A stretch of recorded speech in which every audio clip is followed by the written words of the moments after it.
Hi students, this is Tara Ravishankar, Assistant Professor in Department of Media Studies, Christ Nagar College, Trivandrum. We are going to discuss about various movements in cinema. What are the different movements in cinema? And the very first one is German Expressionism. Here we begin the discussion about German Expressionism, the context and the form of expressionist cinema. There are various moments associated with cinema which take place in the rich and past history of over 100 years. And one such moment is German Expressionism. And when talking about German Expressionism, it's a very interesting film moment known as German Expressionism. And definitely we have to discuss about the aesthetic moment, that is the expressionist moment, aesthetic moment which associate with other art forms other than cinema. Therefore, we will have to talk about expressionism and its involvement with World War I and how it gave rise to the domestic cinema in Germany. And we will also talk about the impact of expressionism and the World War I on German cinema. And next is what we have to discuss is what are the main characteristics of German expressionism. One is the causes and social milieu that led to German expressionist cinema. Second one is evolution of German expressionist cinema, how it began in the history of cinema, it's become part of the history of cinema. And next is the beginning and rise of German national cinema. And the next one is defining the features of this movement. So by this end of this class, definitely you may get an idea about what is expressionism, the understanding of various causes that including the social milieu that led to German expressionist cinema, and you'll be able to comprehend its evolution as well as beginning and rise of national cinema of Germany. And definitely you will be able to identify the very unique characteristics of German expressionism. So let us move to deep into expressionism. First we have to understand that the expressionism is an artistic moment which was a much larger moment, and cinema was one of the things that was affected by it. So how is it the expressionism started? And the first and foremost, expressionism is considered as a modernist aesthetic moment that originated in Germany in the early 20th century. Okay, so it can be considered as a modernist artistic moment that originated in Germany in the early 20th century. What he sought to do was that to express the feelings and the raw emotions of a people or person with respect to their surroundings. So it is an expression of feelings and the raw emotions of people with respect to their surroundings.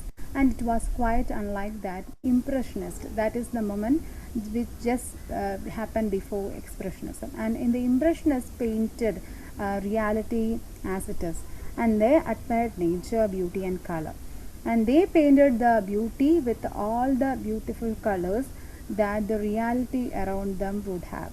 And the expressionist artists, on the other hand, they had very opposite tendency with regard to the so-called impressionist, and the how they perceive and interact with the reality around them was totally different.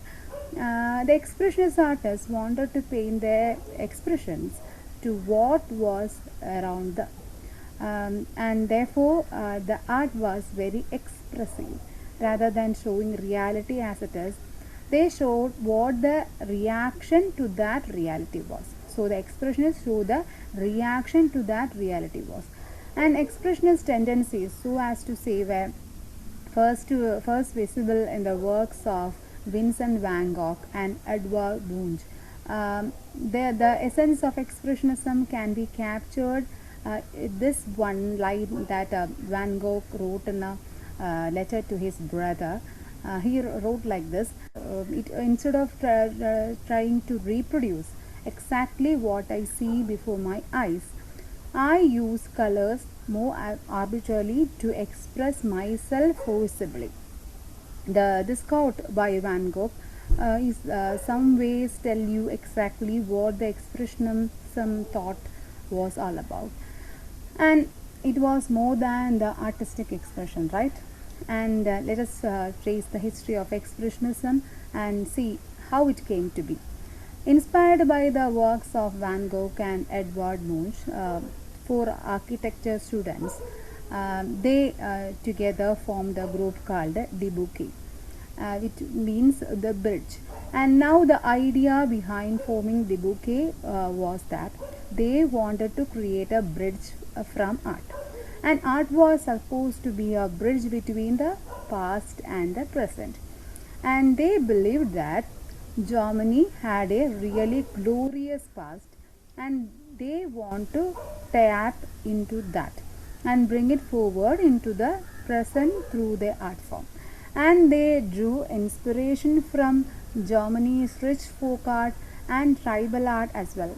And of course, and as mentioned earlier, Van Gogh and Edvard Munch as well, they were trying to express their painting in such a way, and they broke the traditional rules of art, and they tried to showcase a very raw and very raw kind of reaction to the reality around them. And they choose to use bold and unusual colors and distortions, distorted forms to express what was around them. So their painting was totally different. And another group that contributed or that moved the expressionist movement was the Blue Rider group, another group. This is not the before what I discussed. This is a new group, Blue Rider, and this was a collective of a group of people who lived in a communal fashion and propagated ideas similar to what Expressionism could be later developed into. And if we look at the period when German Expressionism really started, it is roughly between 1905 to 1925. Now, this is the period that was leading up to World War I and also constitute the years after the war. So, there was obviously a very strong sense of anxiety and disenchantment in the people because of their surroundings, because of the social milieu in Germany at that point of time. In the lead up to the war as well as after the war, the Germany was alienated from the rest of the world. So all these feelings were also reflected in people. Feelings of anxiety and disenchantment due to industrialization and the subsequent dehumanization were widespread and led to reaction of realism. Painting something that was visible to you as it is. That was the thought behind expressionist artists, and they want to showcase their reactions and their expressions. So they express themselves through their art form. And the movement started off as a moment in literature and painting, but later on it's spread like other art forms, such as it spread to theatre, it spread to dance, it spread to music and cinema. In fact, German Expressionism is the first art movement that has been able to affect or that has been able to find a expression in cinema. This is considered as the first moment which influenced cinema. And now these expressionist artists from across different art forms, so to express the inner anxiety and turmoil of an individual. So a lot of the work from the time was a subjective expression, and yet it was able to capture the prevailing ethos of that particular time. Use of bold colors, exaggerated brush strokes, shrills and sways, angular constructions, distorted reality. These were the dominant tools that the artists used to express themselves. So, from the picture shown here, definitely you may get an idea what is the difference between the Impressionism and the Expressionism, or what is the nature of at least the Expressionism. And there were a collection of different paintings, different imageries, and one such picture among them was the Scream. They have been painted by the artist Edvard Munch. He is the same artist that we have already discussed, and that is the person who inspired the group of people, the bridge, the group bridge.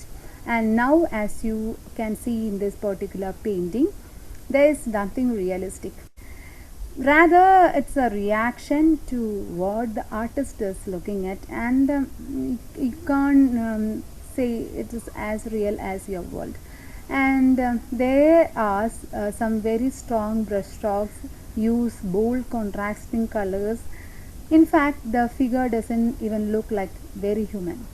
One of the things that Edvard Munch has said about this painting is that he was walking on a bridge with his friends, and when he looked around himself, and he felt like there was a huge scream that was coming out of him, and this is what then he painted to express the particular emotion. And this painting encapsulates what the expressionist cinema or expressionist movement was all about. Now we move to discuss about the World War I and German cinema. When did the World War end? And it was by November 1918, and the Allied powers emerged victorious and both signed the armistice. And about armistice, after the war was a peace conference. After the war, a peace conference was held in Paris, and the Treaty of Versailles, which was signed between Germany and the Allied powers. And Germany was blamed for the war and severely punished after World War One. And the main two terms of the treaty was as follows: Germany would have to pay a heavy fine, and it would not increase its military forces, and some of its territories were to be occupied by the Allied powers. And the First World War shook the world, and to prevent such a war in future, the League of Nations was formed. The formation of League of Nations, and its objective was to solve disputes between countries and maintain world peace. So this is all about German expressionism, emergence of German expressionism, the involvement of Germany in World War. Okay, now about World War I and German cinema. World War I had a very deep impact on German cinema, deep and important impact.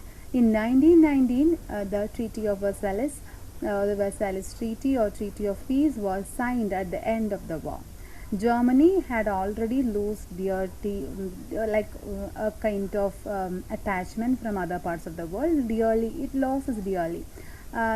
They had lost people, they had lost a lot of resources through the treaty. It was all it also lost, they lost their land too, and which delivered a huge blow to its pride.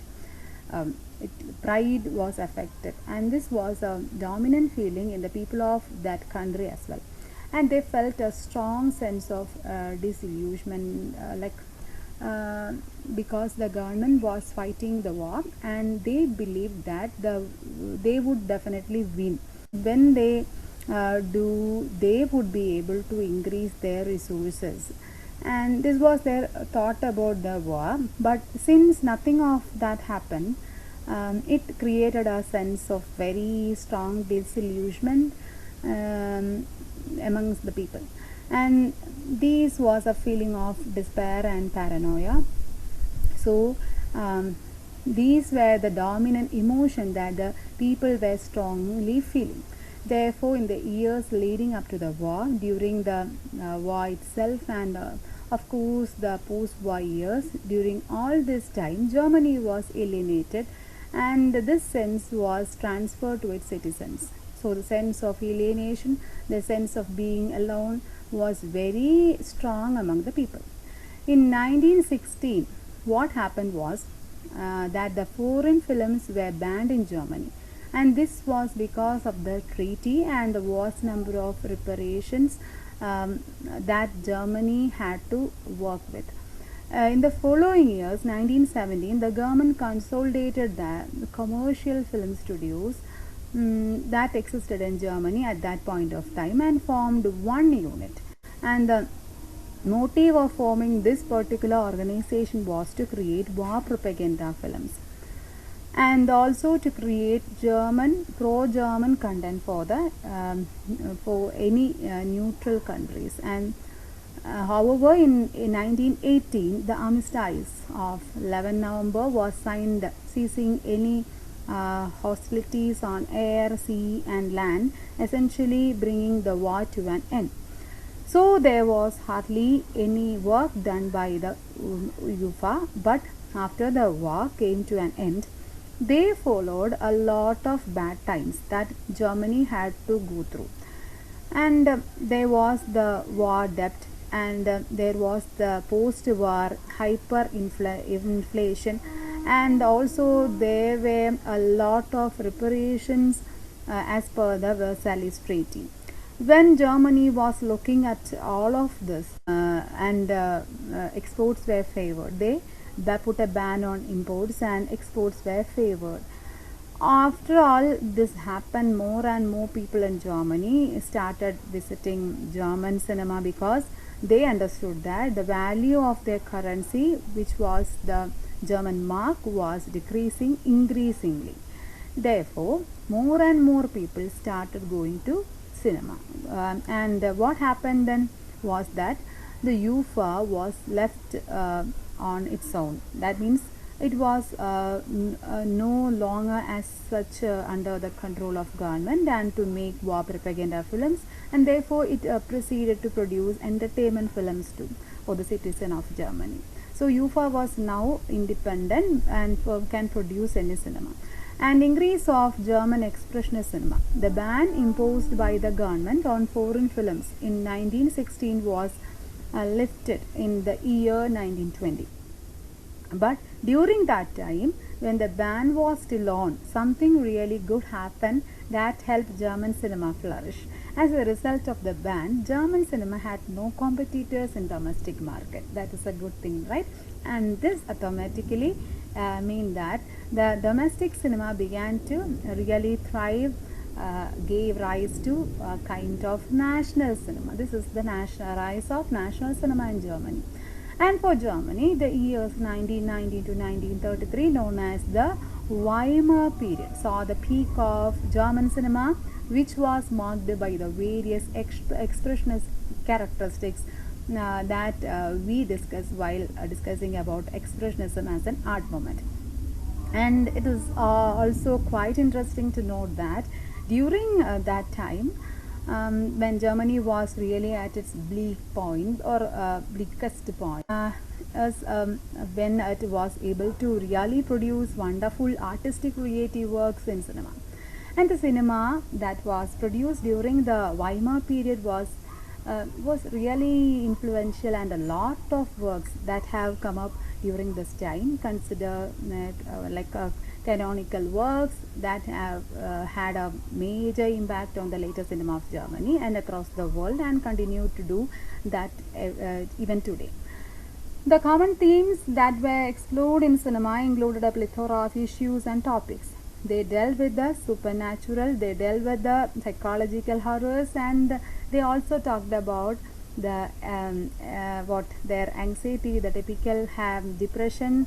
That were their plot lines, and all of this was coming from what the dominant social milieu of the country at that point of time. And cinema was being used to represent the disillusionment of the people from both the war as well as the government. The kind of authority figures that the cinema featured were shown to be drunk on power, making use of psychological manipulations of the people. It can be said that the films that were actually made during the Weimar period foreshadowed the rise of Nazism and Adolf Hitler in Germany. And this can be said because of the kind of characters Weimar cinema was portraying. He used manipulation to gain and retain power in Germany. You know about the rise of Hitler. Now we go to the key features of German expressionism. As mentioned earlier, economically the country was not doing well, and therefore there was a lack of finance. And what this meant was The sets that were used in production of films had to be hand drawn, and finance was the reason behind that, and they were hand painted, and every frames looked like a German expressionist painting. From pools of light to shadows, everything was hand drawn by a visual artist to create the set. The set often features distorted angles, and now we are discussing about the peculiarities of German expressionist cinema. And how you may be thinking that the loss of finance or the financial constraint lead to a very artistic moment in cinema, and they were hand painted, and every frame were painted, and like a expressionist painting, and from the pool of light to shadows, everything was hand drawn by a visual artist to create the set. And the set often featured distorted angular and graphic over what kind of architecture, different architecture. So the use of highly stylized sets were dominant in the expressionist cinema, and the set in German expressionism films had a very strong presence. It's almost like they look at a character of their own, and they was so because what the German expressionist filmmakers wanted the world to look like, and that was visible outside, and to be an expressionism of the inner turmoil that a character was facing within the cinema. So all these things expressed through cinema. And another key feature is an extreme emphasis on each individual shot. A single shot was considered very important tool for expressionism, and therefore each and every frame was made to count. The lighting used for cinema was very simple, and what it ended up during this time is very harsh and high contrast imagery and larger than life shadows. Chiaroscuro is a kind of lighting technique, and thus German expressionist cinema also gave an interesting lighting setup in the form of chiaroscuro. And German cinema was used the shadow extensively for additional distortion to be able to express what the character is going through. The character in German expressionist cinema tend to show exaggerated gestures and movements, and they used to use their body as well as express themselves, and the movements are almost choreographed movements, and sometimes like expressionist dancer or expressionist theater. And below are you can see some examples of German expressionists here. You can see the figure here. This is from the cinema Cabinet of Caligari by Robert Wayne, and another picture from Nosferatu by F.W. Murnau, and next is from another popular film, that is The Metropolis by Fritz Lang. Okay, by the end of this class, I think my students are really interested in knowing the the moments in cinema and the expressions, German artistic moment, how it what is the relationship between World War I and how it leads to a kind of moment in cinema, and feeling of despair and paranoia, and were dominant all through the lead up, and as well as during the post-war period also, and the growing sense of discontentment was captured by the artist of the time in what is called as German expression cinema or German expressionist movement, and the impact of World War I on German cinema was tremendous. One of the effects of World War I was that it resulted in a circumstance that favored the rise of national cinema of Germany. The post-war period from 1919 to 1933 can be known as the Weimar period. So 1919 to 1933 is considered as the Weimar period, and when Germany was at its bleakest and both political and economically, and therefore they produced wonderful and artistic expressions in cinema. And this is what we talked about German expressionism today. Next class also we will be definitely discussing on German expressionism because it's a vast topic. See you on next class. Hope you all enjoy this class. Bye bye.